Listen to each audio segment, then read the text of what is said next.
Hello students, welcome to the English Matters grammar lesson for each one of us. In the last class, I taught you one poem by Robert Frost, Stopping by Woods on a Snowy Evening. Today I'm going to teach another poem. This is by Sarojini Naidu, Bangle Sellers.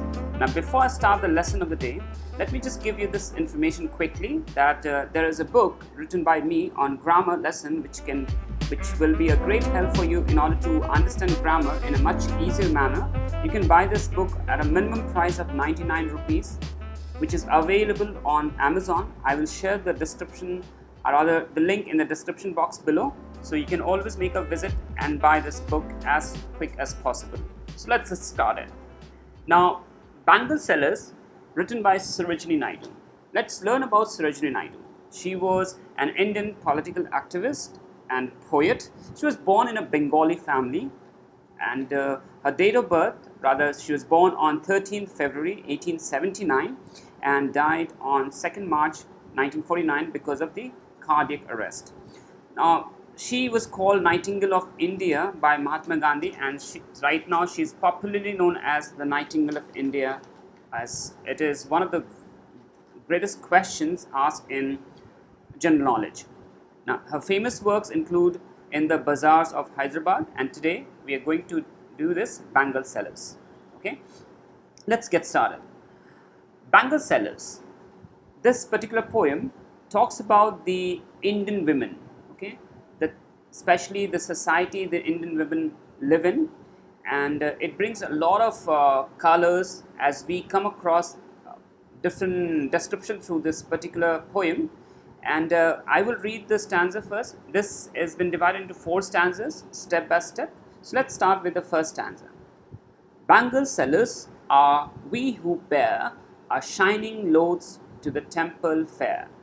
Who will buy these delicate, bright, rainbow-tinted circles of light, lustrous tokens of radiant lives for happy daughters and happy wives? So we'll do the analysis of this first stanza. Now this is written in the setting of a temple fair, where a lot of bangle sellers are there to sell their bangles. Now they are shouting out loud to call for the attention of the buyers or the people who are at the fair. Okay, so let's do the analysis in details. Bangle sellers are we who bear. Okay, now here these bangle sellers are telling that we carry bangles and lot of kinds of bangles. Okay, our shining loads to the temple fair. And where are they? They are at the temple fair. Okay, who will buy these delicate, bright, rainbow-tinted circles of light? So he's saying, he's asking, he's raising it with a statement with a question that who is going to, these bangles which are with them, who will be buying these bangles from them? Now he's calling the bangles to be delicate, bright, rainbow-tinted circles of light. These are the names he has given to these bangles, and rather you can call it, these are the adjectives he has used it for the bangles. Lustrous tokens of radiant lives for happy daughters and happy wives. So these are the bangles which are for the daughters and happy wives, for the young women. Okay, those they just right after the childhood stage when they become adults. So these are for the happy and young women. Okay, now here poet has used a lot of figure speech. One of the figure speeches is rainbow tinted circles of light. This is a metaphor. Okay, now this is a metaphor. Metaphor is what you call something exactly like, so there are 2 things become one. So the bangles have been called as a rainbow tinted circles of light. So you can say the poet has used metaphor.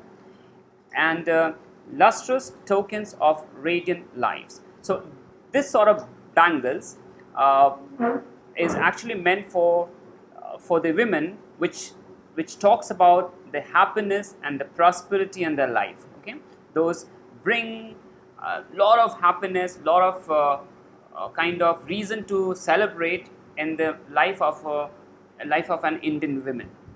rather Indian woman. Okay, so you can say that it is the first stanza which brings the imagery, the description about the happiness and prosperity in the life of Indian women, and they like to wear bangles. Now, going forward, we have the second stanza. Some are meet for a maiden's rest, silver and blue as the mountain mist. Some are flushed like the birds that dream on the tranquil brow of a woodland stream. Some are aglow with the bloom that cleaves to the limpid glory of newborn leaves. So let's understand this particular stanza number 2. Now I have underlined many of the details on this. So let's understand one by one. Some are meet for a maiden's rest. Now when the bangle sellers are shouting out loud, now let me tell you that it seems like there's only one bangle seller. No, but there are plenty of bangle sellers who are in the mood or who are in the setting to sell their bangles, but it has written in such a way that brings the unity of the purpose, because all the bangle sellers have one purpose: to sell out their bangles and to describe the bangles and its usefulness and its significance as well as relevance. Now let's see which types of bangles have been described in stanza number 2. Some are meet for a maiden's rest, silver and blue as the mountain mist. Now he is talking about bangles which are silver and blue in color, which has been compared with the mountain mist. Okay, there's a simile the poet has used. They are silver and blue in color, which is suitable for the young women, maidens who are not yet married, okay, who are single. Some are flushed like the birds that dream, and some are pink and red in color, which has been compared with the birds that dream on the tranquil brow of woodland stream. So these colored bangles have been compared with the birds, the flowering plant, the birds which has not yet bloomed properly, which are grown in by the side of the woodland stream. And tranquil means it is free from disturbance, calm and quiet. So the sort of bangles which are pink and red in color, they have been compared with birds. Birds shows the purity which has not been bloomed completely. Okay, now they are at the stage of, we can say, it talks about the chastity, the sanctity, the holiness of a young woman who are at the verge of getting married, not yet married. Okay, so they are at the verge where a lot of changes take place. Okay, so the second type of bangle which has been described in this stanza is flushed, pink and light red in color. Okay, first was silver and blue, then pink and light red in color. Third sort of bangle the poet, Sarojini Naidu has described. Some are aglow with bloom that cleaves to the limpid glory of newborn leaves. Now this color of bangle, which bright and green in color, which has been compared with the bloom that cleaves, like tender leaves of a plant, which is pure green, and it seems like it's transparent. You can see through from one side to the other side. Okay, to the limpid here, it means transparent beauty. So the green color bangle are so tender that it's delicate, and it has been compared with the newborn leaves. Okay, so these are the bangles. 3 types of bangles have been described in the stanza number 2. Let's concentrate on the figure of speech the poet has used. Look at the first line: meet maiden's rest. Sound at the beginning of the word. So this is alliteration. The poet has used alliteration. Lot of similes. Silver and blue color bangle has been compared with mountain mist as. So this is a simile. Here also in the third line, flush like the birds. So again the bangles have been compared with the birds that dream by a woodland stream. Okay, and so simile and metaphor, we can see the usage of these figure speeches in this particular stanza. Okay, so 3 types of bangles have been described. Let's go forward, and going forward, stanza number 3, it says, some are like fields of sunlit corn, meet for a bride on her bridal morn. Some like the flame of her marriage fire, or rich with the hue of her heart's desire. Tinkling, luminous, tender, and clear, like her bridal laughter and bridal tear. Okay. Now, in this stanza number 3, poet tells about another sorts of bangles, okay, as compared to the first, which was entirely dedicated to maidens who are not yet married. But look at this particular stanza number 3. So this stanza number 3 talks about women who are now married. They have crossed the age of adulthood, and now they have come to a stage where they are now married women. Now the married women, when the color of bangle they wear, it's entirely different, and it signifies the different phase of life. Let's see how.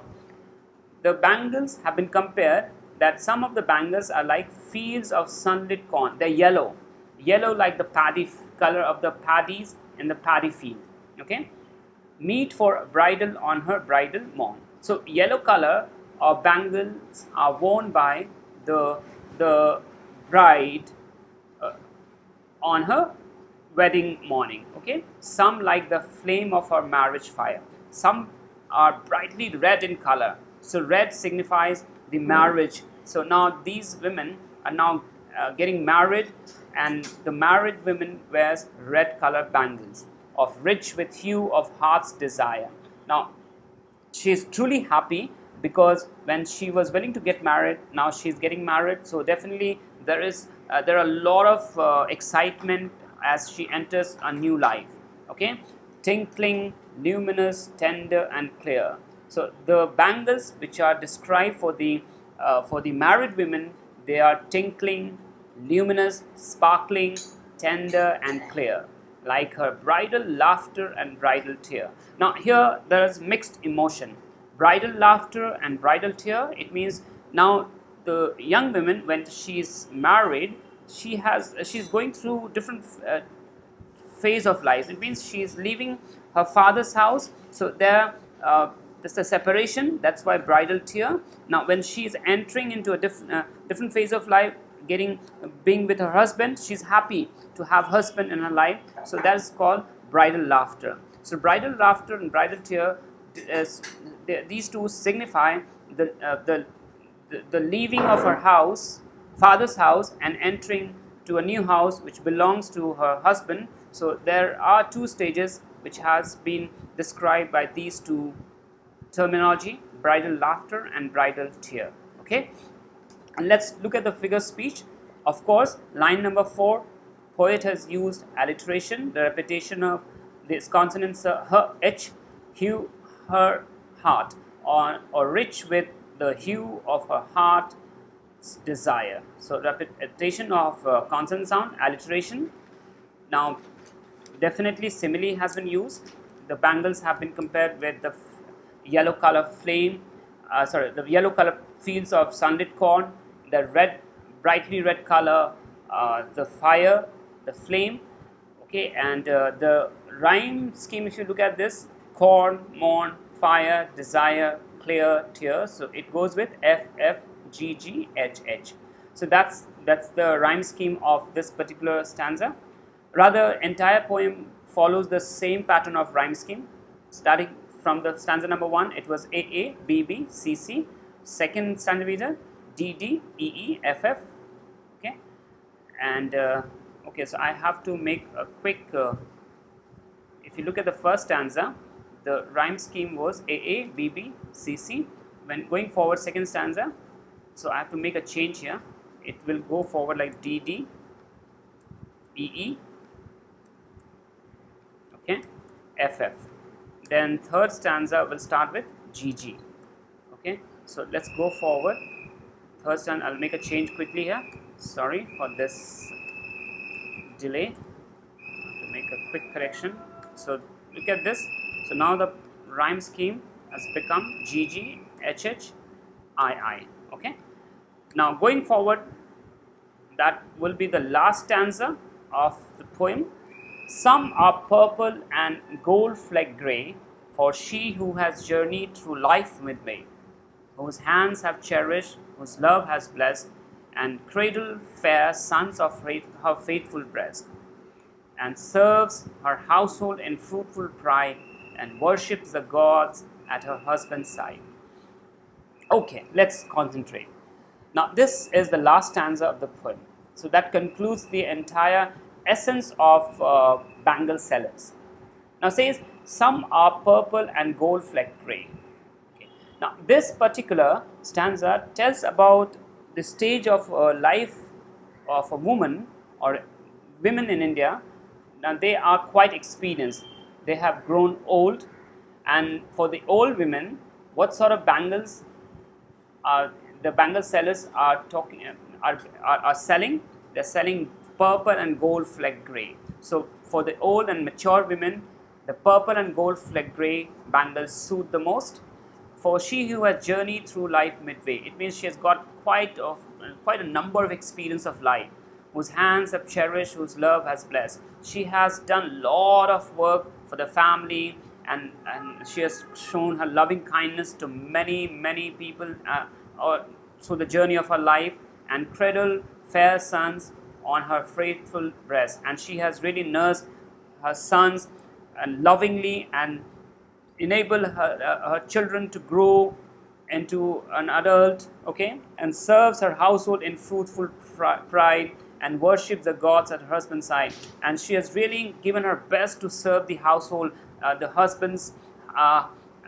family of her husband, and she has really stood by her husband and even worshipped the gods at her husband's side. So you can see that she has been a very good, faithful wife, that she has done a lot of work for the benefit of the family.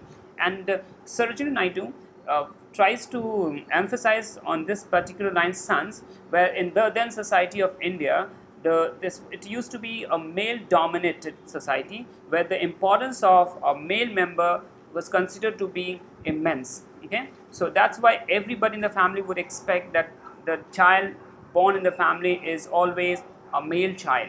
So that she brings this fact through this line, that the expectation of a boy child in the family. Okay, now if you look at this, yes, a lot of simile.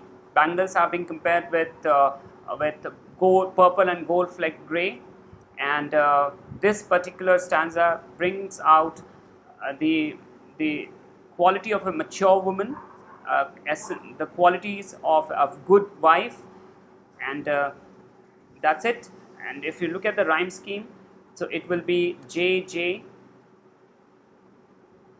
K K L L. So basically you saw that the rhyme scheme, the pattern is the same throughout the poem. So first two lines rhyme with one another, third and fourth line rhyme with one another, and then the fifth and sixth line. Okay, so here the rhyme scheme is J J K K L L. So this is all about bangle sellers. So if you have any question, you do ask it in the comment section below. I'll certainly discuss the question and answer very soon. Until then, you take care and have a good day. Bye bye.